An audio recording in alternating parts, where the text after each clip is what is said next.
Les coulisses de la science.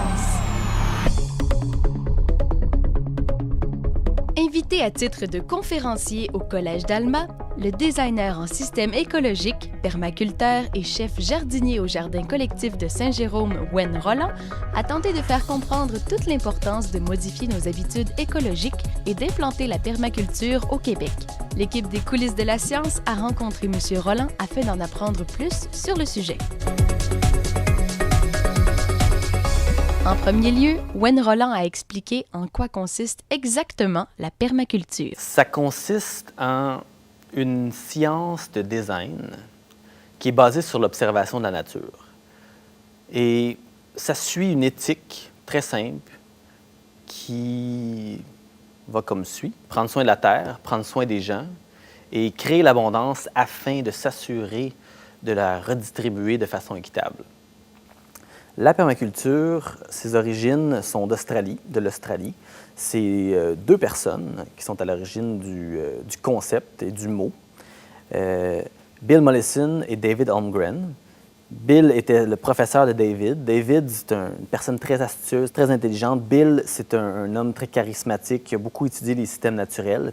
Et ensemble, le travail de fin d'études de David Holmgren, avec l'aide de son professeur Bill Mollison, est devenu le premier livre Permaculture 1. Donc, le concept comme tel vient de l'idée que nos méthodes de culture sont tellement loin de la nature, tellement à une grande distance, que dans le fond, on se donne beaucoup de travail, on ne s'aide pas dans le fond. La forêt nourricière rentre dans le gros contexte qui est la permaculture. Et la première prémisse de la permaculture, c'est d'observer la nature. La forêt nourricière, dans le fond, c'est un analogue de la forêt. C'est une métaphore pour la création de systèmes productifs. Donc, on ne veut pas reproduire la forêt dans son intégrité. On ne veut pas remplacer la forêt non plus. On veut créer des systèmes qui vont être hautement productifs, mais qui vont s'inspirer de la forêt, de tout ce que la forêt a de bon à offrir, incluant une fertilité qui perdure, donc les feuilles, les cycles qui font que dans le sol, la vie est bien là, qu'il n'y a pas un retournement de sol continuel, qu'il y a l'aspect perpétuel des choses. Donc, on s'arrange pour avoir un système, pour créer un système qui va reproduire le meilleur de la forêt et en même temps nous donner des produits pour nous, que ce soit au niveau des aliments, mais aussi au niveau des plantes médicinales. Et il peut y avoir des fleurs, mais les fleurs vont avoir plusieurs utilités. Ils vont aussi attirer les insectes pollinisateurs pour nous aider avec nos arbres. Si on attire les abeilles d'avance, bien, ils vont rester dans notre environnement. Quand les arbres commencent à produire leurs fleurs, bien, les abeilles sont déjà là. Donc, on s'arrange pour créer un système où est-ce qu'il y a beaucoup de petites niches. Et ces niches-là nous fournissent, dans le fond, la possibilité de satisfaire nos besoins qui, autrement, devraient être faits par l'homme. Donc, la forêt nourricière est souvent présentée sous cette forme de 7 strates. Donc, on a les arbres, les grands arbres, les petits arbres, les arbustes, les plantes herbacées, les racines, les plantes rampantes et les plantes grimpantes. Et ici, justement, on voit la progression. On voit du roc nu, les lichens, les mousses, les herbacées, puis éventuellement les arbustes et les arbres en arrière. Et on voit aussi que ça aussi, c'est une bordure.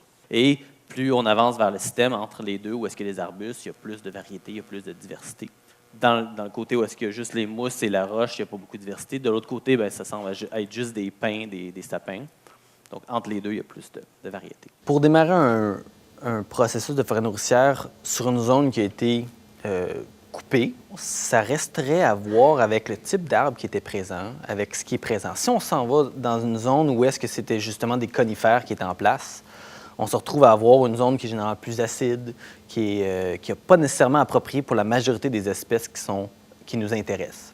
Néanmoins, si on veut créer une zone avec ce qui est là, on peut penser aux espèces qui aiment l'acide, comme les bleuets, comme beaucoup de fougères. À ce moment-là, on assemble, on fait notre assemblage d'espèces, notre mosaïque de plantes basée sur l'environnement. Et c'est pour ça qu'il faut étudier le site. Le design simple, regardez bien les images. Ça, c'est au début. Là, c'est le début, on analyse notre site.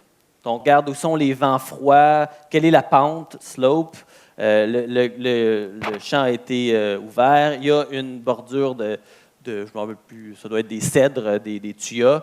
Donc, on analyse notre site, on regarde de quoi il y a de l'air, qu'est-ce qui est sur place. Ensuite, quand on fait notre design, on fait toujours le design avec les arbres à maturité. Ce que Mélanie a mentionné tantôt, c'est important de penser toujours à maturité parce que sinon, on va mettre les plantes beaucoup trop denses et puis on va avoir beaucoup de travail pour rattraper notre système.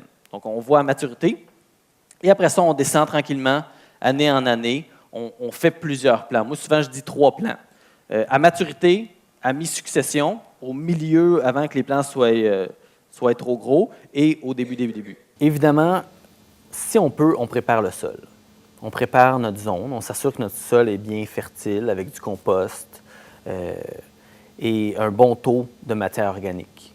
C'est quand même important parce qu'on s'imagine qu'on est en train de créer un système à long terme. On va créer ce qu'on peut appeler une forêt de mi-succession. Donc, on veut que ça dure longtemps, on veut qu'il y ait cette fertilité dans le sol pour bien partir le système. Dans le concept, on cherche à avoir le plus de plantes vivaces possible.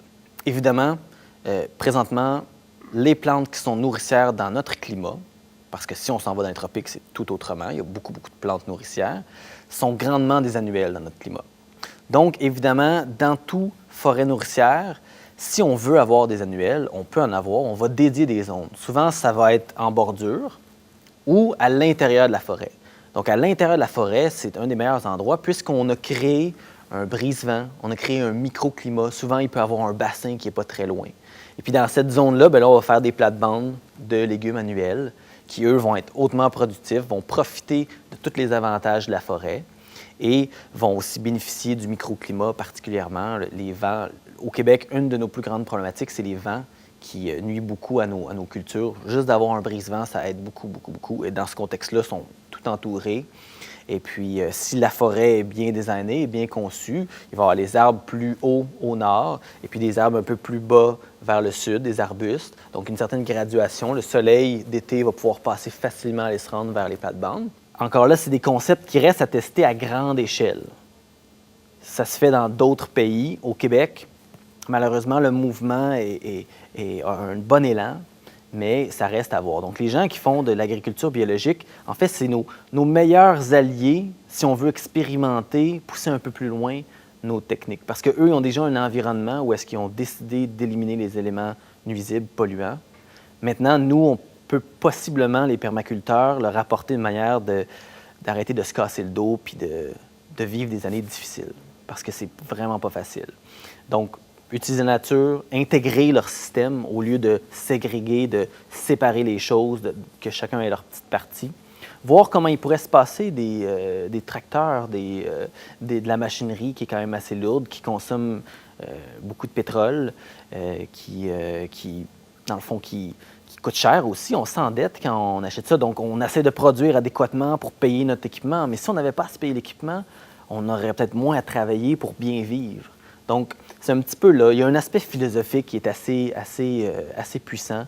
Et puis, je lève mon chapeau aux producteurs biologiques, mais sincèrement, je pense qu'on peut s'aider. Nous, on a besoin de vous pour avancer, pour mettre la preuve de certains des concepts qu'on n'a pas poussés assez loin au Québec. Et puis, possiblement qu'on pourrait vous aider à améliorer, puis à passer un peu plus de temps avec votre famille, vos enfants, puis profiter de la vie autre part que sur votre tracteur. Merci chaleureusement nos 2 conférenciers. Merci beaucoup. Merci. Merci.